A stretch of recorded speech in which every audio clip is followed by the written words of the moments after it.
a dying engine, a desperate husband, and headlights piercing the midnight fog. Would a convoy of old friends arrive in time to save the love of his life? Stay with us for a story of honor, regret, and the brotherhood of the road. The wind howled like a wolf across the frozen blacktop, rattling the cab's thin doors as Matthew gripped the wheel. His knuckles were white, the deep scars on his weathered hands catching the dashboard light. The glow from the instrument panel reflected in his steel-gray eyes, flickering with panic every time Brienne's breath hitched beside him. She slumped against the seatbelt, one hand clutching her chest, her face pale and slick with sweat. Outside, the world was a blur of snow-dusted darkness. The moon hid behind thick clouds, and the only light came from Matthew's dim headlights slicing through the swirling fog. Frost rimmed the edges of the windshield. Each mile felt like a lifetime. "Stay with me, Bree," Matthew pleaded, voice rough as gravel. Her eyes fluttered open for a moment, glistening with pain, before drifting closed again. The silence between her gasps was suffocating. The engine shuddered. A deep, metallic groan rose from the heart of the truck, reverberating through the cab like a death knell. Matthew slammed his hand against the steering wheel, willing the machine forward. But the RPM needle dropped, lights on the dash flickered, and with a final coughing lurch, the truck rolled to a dead stop in the middle of a deserted highway. "No, no, no," he muttered, fumbling to restart it. The ignition clicked uselessly. The darkness outside pressed closer, oppressive and cold. His breath fogged in the cab. Panic threatened to spill over, but he bit it back, forcing his mind to stay clear. Matthew snatched up the CB mic, the plastic worn smooth by years of late-night calls. "Breaker 19, this is Warhorse?" He hesitated, the old call sign slipping out before he could stop it. Memories of radios crackling in desert nights flooded him, but there was no time for that now. He continued, voice low and urgent. "I've got a medical emergency. Mile marker 212 on Highway 14. My wife is in cardiac distress. Engines down. Anyone copy?" The silence that followed felt eternal. Snow drifted across the road, whispering around the frozen tires. He could hear Brienne's shallow breaths, the stuttering sound of life slipping away. Then, a voice crackled back through the static. "Copy you loud and clear, Warhorse. Hold tight." He blinked, stunned. The handle shook in his grasp as another voice chimed in, and then another. The radio came alive with a chorus of gravelly tones, some familiar, others not, each promising help. He stared into the rearview mirror and saw it. Pinpricks of light cutting through the swirling fog, growing brighter, closer. A convoy was forming. The first set of headlights emerged, halos in the mist, followed by another pair, then more. Trucks of every shape and size rolled slowly into view, their engines rumbling like distant thunder. The line stretched into the darkness, steel beasts crawling through the night, drawn by Matthew's call. His breath caught. He recognized one of the rigs, the distinctive paint job of a driver he'd once pulled from a snowbank during a whiteout. Another bore the markings of a company he'd helped during a warehouse strike years ago. Each driver carried a piece of his past, men and women who remembered the veteran who never turned his back on a fellow trucker. The lead truck parked at an angle, hazard lights flashing amber in the fog. A tall man in a heavy coat jumped down, boots crunching ice. He jogged to Matthew's door, breath clouding the air.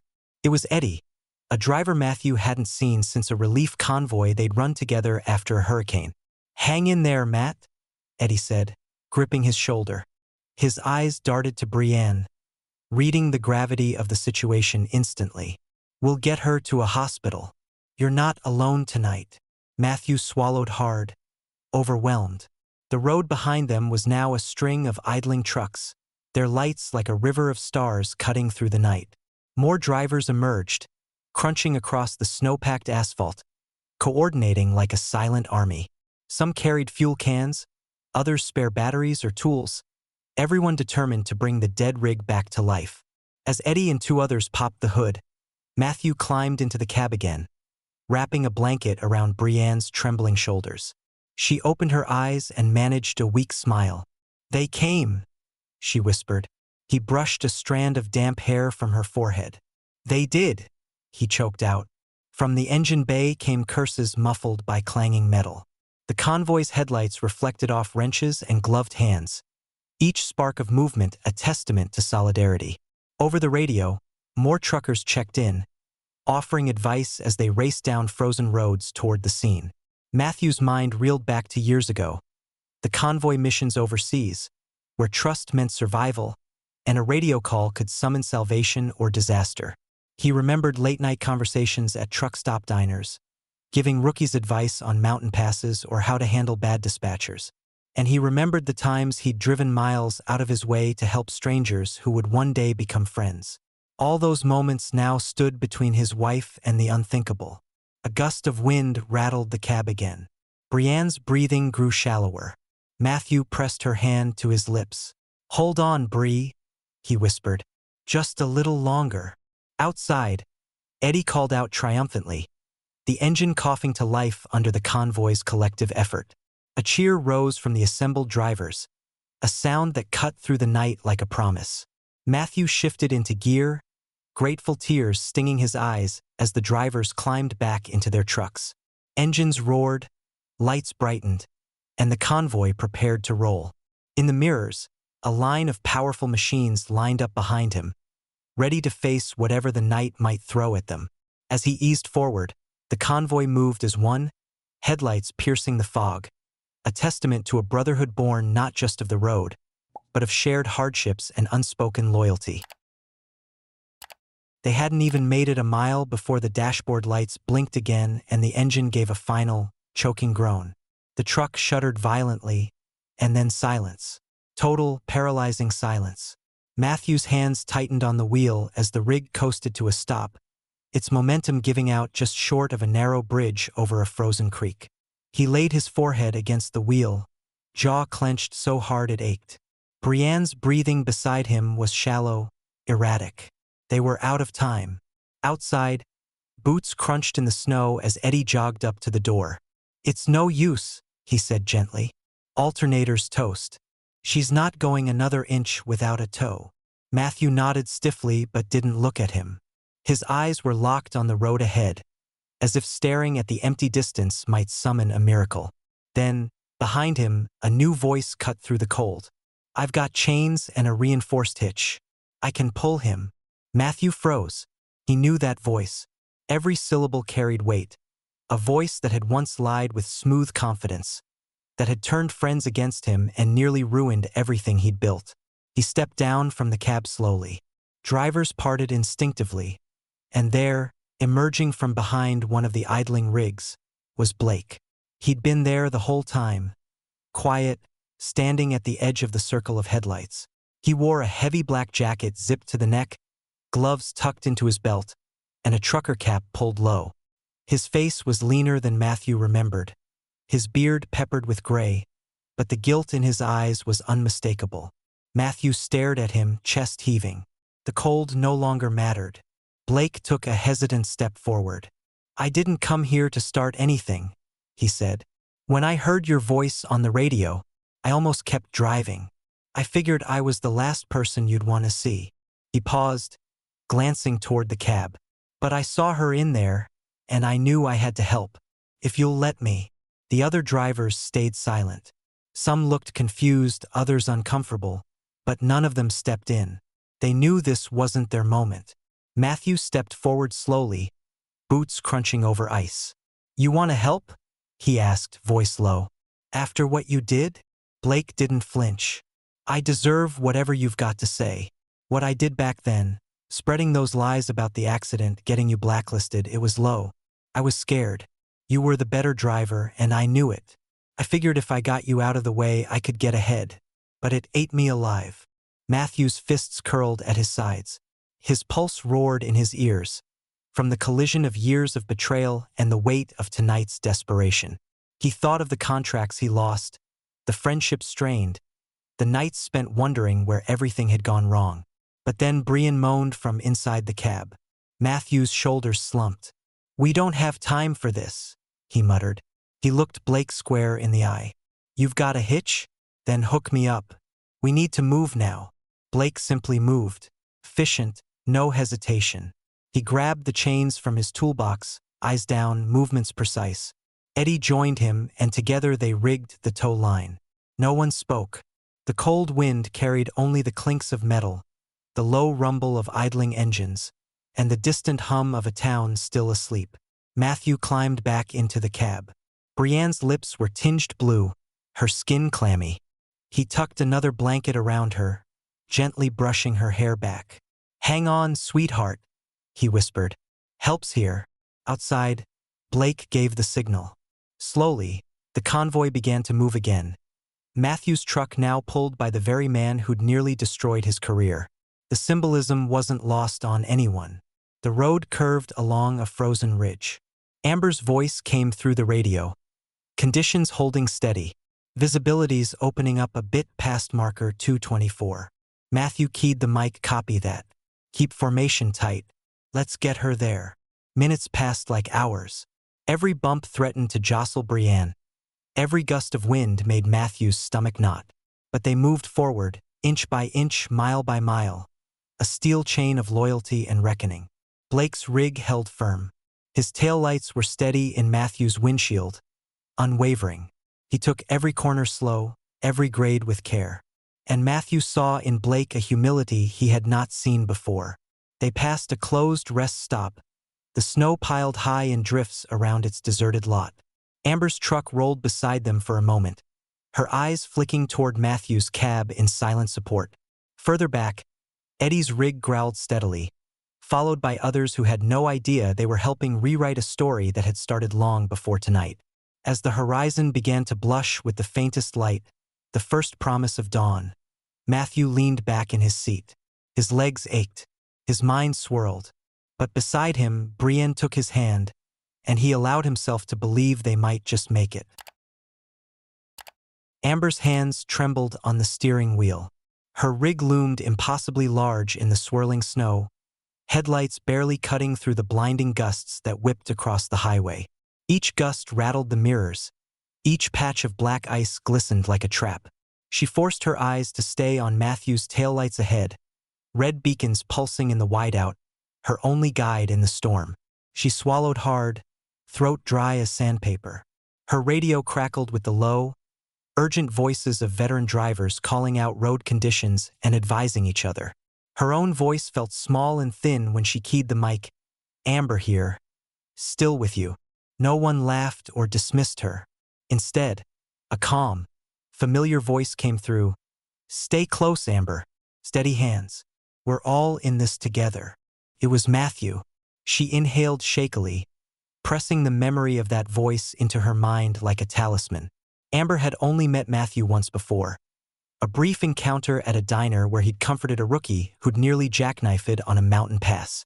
He'd told her stories of convoys in sandstorms overseas, how survival depended on watching each other's backs. She'd looked up to him ever since, seeing in him a kind of quiet courage she'd always hoped to find in herself. But tonight, terror stalked every mile. She shifted gears as the convoy slowed to navigate a sharp curve near a frozen river. Her tires slipped, fishtailing for a heartbeat that felt eternal. The cab swung wide. Outside her window, the guardrail flashed past in a blur. Amber's breath caught in her throat. "Steady," came Matthew's voice through the radio, sharp but calm. She remembered his stories of pulling a driver from a snowdrift during a whiteout, of braving blizzards to bring supplies to stranded families. She clenched the wheel, eased off the throttle, and feathered the brakes until the rig settled back behind Matthew's truck. She was shivering, a little from the cold, but much more from fear of the dangers of the road. But a fierce determination burned brighter than her fear. Behind her, the convoy pressed on, a line of unwavering lights snaking through the storm. Inside Matthew's cab, the atmosphere was heavy. Brienne lay propped against the seat, her breathing shallow and ragged. The low rumble of the convoy seemed to lull her for moments, but every few minutes, a pained gasp would ripple through her body. Matthew wiped sweat from her forehead with shaking hands, his voice cracking as he whispered reassurances. Then, between labored breaths, she reached for his hand. Her eyes fluttered open, filled with tears. "Matthew, There's something I have to tell you before it's too late. His heart clenched. Save your strength, Bree. We'll be there soon. She shook her head weakly, words slurred with exhaustion.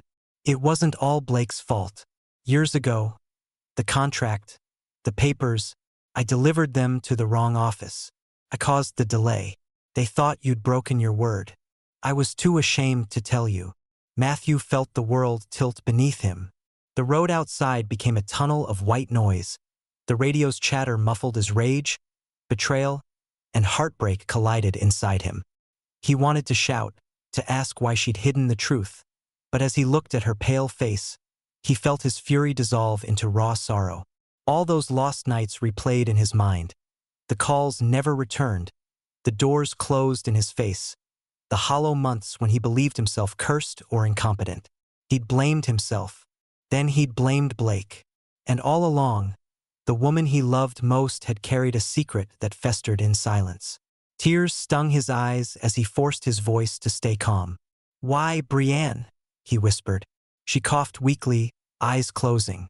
"I thought I could fix it, but I failed you." Outside, Amber's rig swayed again as a gust rocked it sideways, but she corrected with a newfound steadiness. Amber's eyes blazed with determination. She keyed the mic, voice stronger than before. "Convoy, we're past the worst of the drift near mile 221. Roads clearer ahead." "Good work, Amber," Blake replied over the radio, pride evident in his tone. "Stay sharp." In Matthew's cab, the confession settled between them like a weight, but the distant lights of the town shimmered faintly through the snow ahead. A glimmer of hope flickered in his chest. He pressed a gentle kiss to Brienne's temple, voice hoarse. "We're almost there. You hear me? Almost there." The radio carried snippets of chatter from drivers calling out fuel levels, road updates, and patches of black ice. Amber's voice came through more frequently, each word steadier than the last. She was growing before Matthew's eyes, forged in the crucible of fear and responsibility. A new link in the chain of road warriors who refused to leave anyone behind. Snow continued to swirl around them like ghostly dancers. The convoy's lights glowed stronger, reflecting off the icy banks along the roadside. And though Matthew's world felt like it had cracked apart, he knew one thing with absolute certainty. The only way to mend what had broken was to keep moving forward and to reach the hospital before time ran out. The convoy thundered forward, engines howling in unison. Exhaust fumes drifted over the frozen asphalt, mingling with the drifting snow. Each truck's headlights cut a path through the mist. Then, red and blue flashes strobed through the fog ahead. A patrol cruiser emerged like a phantom, its silhouette framed by swirling snow. Tires screeched as it skidded across both lanes, lights blazing. The convoy ground to a halt in a wave of brake lights and urgent radio calls. The door of the cruiser slammed open, and Officer Daniels stepped out. He was a tall, broad-shouldered man in a wide-brimmed hat, his uniform pristine despite the storm. His reputation preceded him. A stickler who had earned the grudging nickname Ticket Daniels for his obsession with citing truckers over the smallest infraction. Drivers shifted uneasily in their cabs, fingers hovering over radios as they waited for the inevitable. Matthew's heart sank. The clock was already against them. Every second mattered, and a delay could be fatal. He shoved the door open and stumbled into the cold, boots crunching on ice as he met Daniels halfway. "Officer, my wife's dying," Matthew pleaded, voice raw. "We're trying to get her to the hospital. Please, we don't have time." Daniels' eyes flicked to the trucks stretching behind Matthew, their headlights shining like a trail of hope. His gaze returned to Matthew, lingering on the worry etched into his face, the weariness of a man who'd carried more than his share of burdens. "I know who you are, Matthew," Daniels said quietly, his tone stripped of its usual clipped authority. "I remember you from the blizzard 3 years back. You pulled a family out of a ditch on Highway 9. That family was my sister's." Matthew blinked, stunned. Daniels turned to the convoy, his voice rising over the idling engines. "Nobody's stopping this convoy today," he declared. He jogged back to his cruiser, radio crackling with his call to local units. The patrol car swung around, lights still flashing, and shot ahead of the convoy. Daniel's voice came through every CB speaker. All units, clear a path to County General. Emergency convoy inbound. Matthew climbed back into his cab, heart pounding for a new reason.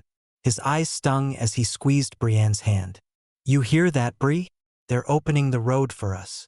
The convoy rolled forward behind the cruiser, engines roaring as Daniels blocked intersections and on-ramps. Horns blared as sleepy motorists pulled over, startled by the sudden procession of trucks surging through town like a steel tide. Shopkeepers peered out from darkened windows, the sight of dozens of rigs barreling through empty streets more surreal than any dream. As dawn broke, soft golden light began to spill across frosted rooftops, illuminating the convoy with a glow that made the trucks look almost celestial. Snowflakes drifted lazily in the new light, the storm finally easing as if nature itself bowed to the convoy's determination. The hospital's green sign appeared on the horizon. Matthew's voice cracked with relief as he called over the radio, "We're almost there." With Daniels leading the way, the convoy swept into the hospital entrance. Tires squealed as rigs braked in perfect choreography, their cabs fanning out like protective sentinels around Matthew's truck. Drivers leapt down, rushing to open the cab door. Hands reached in, lifting Brienne carefully onto a stretcher as paramedics sprinted from the emergency room, shouting orders. Matthew followed on unsteady legs, boots slipping on slush. He tried to keep his eyes on Brienne, but the world blurred with tears. Paramedics wheeled her inside as he stumbled after them, a hand reaching back to grip his shoulder. Blake's steadying grip, strong and sincere. In the waiting room, the convoy drivers gathered, their breath still steaming from the cold. Amber collapsed into a plastic chair, face pale but eyes bright with adrenaline. Blake stood awkwardly by the coffee machine, nodding silently at drivers who offered claps on the back or quiet words of thanks. Eddie leaned against the wall, telling anyone who would listen about the time Matthew bought fuel for a stranded rival so he could get home to his kid's birthday. The stories spread like wildfire, of Matthew braving wideouts to check on other drivers, paying repairs for rigs he didn't own, vouching for rookies with nowhere else to turn.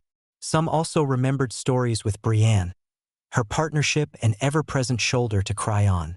Even drivers who barely knew them stood straighter as they realized they were part of something larger, a legacy of respect and kindness that had pulled them all together tonight. As the sky outside brightened to soft peach and blue, a nurse emerged, eyes warm and tired. "She's stable," she announced. "It was close, but you got her here in time." Matthew sank to his knees, overwhelmed. Blake and Amber helped him up, and soon he found himself enveloped by a circle of drivers who'd risked everything to answer his call. Officer Daniels stepped inside, removing his hat. He looked around at the ragtag assembly of weary truckers, then at Matthew. "Seems you've done more for this community than most ever will," he said quietly. Matthew's eyes glistened as he nodded, gratitude and humility warring on his face. Around him, the drivers swapped numbers, shared stories, and made plans to meet again.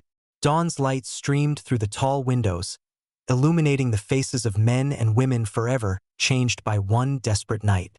And as the sun rose fully above the horizon, melting some of the snow on the hospital roof, Matthew realized that the road he thought had abandoned him had, in fact, carried him all along, through unseen bonds of loyalty, through the debts repaid not in money, but in time and courage. A brotherhood had been forged in darkness, tested by fear, and redeemed at dawn. This story reminds us that one person's kindness can echo across years and miles, returning when we need it most. Would you forgive someone like Blake? Share your thoughts in the comments. And if this story moved you, give it a like, share, and subscribe to embrace the journey for more tales of hope and honor. See you in the next video.